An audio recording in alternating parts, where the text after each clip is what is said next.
Let's take a look at this 2025 Toyota Tacoma TRD Sport in this gorgeous white color with a 4-cylinder turbocharged engine. It has this TRD Sport alloy wheels, 18 inches, with wraparound in all-season tires. Now let's take a look at the driver's seat of this Tacoma, which you would find a lot of storage for your water bottles, TRD badging, and it has the two-tone cloth seats.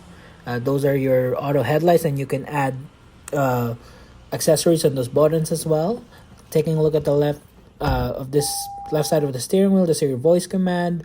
There's your digital cluster, your cruise control, lane keep assist. There's your climate control, and this is where your tow haul and drive mode, which you can change from 2 high, 4 high, and 4 low.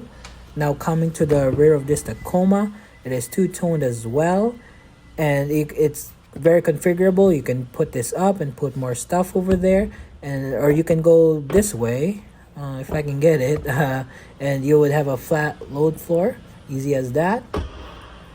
This Tacoma has the 6-foot truck bed configuration, which will fit a lot more stuff, and it has a tow hitch, and tailgate is dampened, so you can easily open it like that, and the tie downs everywhere on the truck bed. So if you are interested in this Toyota Tacoma TRD Sport, they start at $56,999. It is available on ground here at Toyota Northwest Edmonton.